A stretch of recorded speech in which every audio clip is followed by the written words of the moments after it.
بسم اللہ الرحمن الرحیم۔ اقوال حضرت سخی پیر مدظ اللہ العالی۔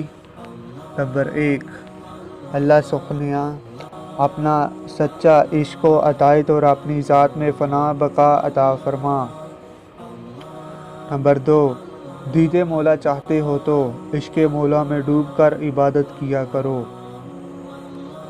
نمبر 3، باطنی دنیا میں داخل ہو کر سیر و پرواز کرنے کے لیے مراقبہ بہت ضروری ہے۔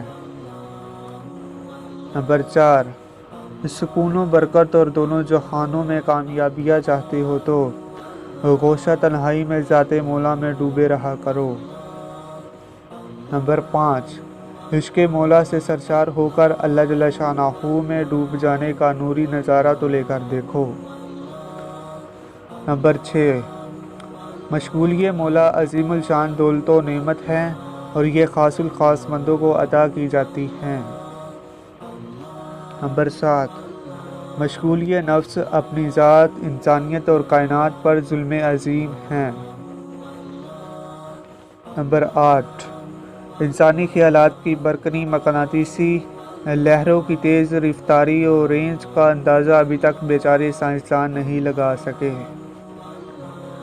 نمبر 9، اسم اعظم اللہ جل شانہ کلمہ طیب اور درود شریف کے انوار کو اپنے اندر جذب کرتے رہو۔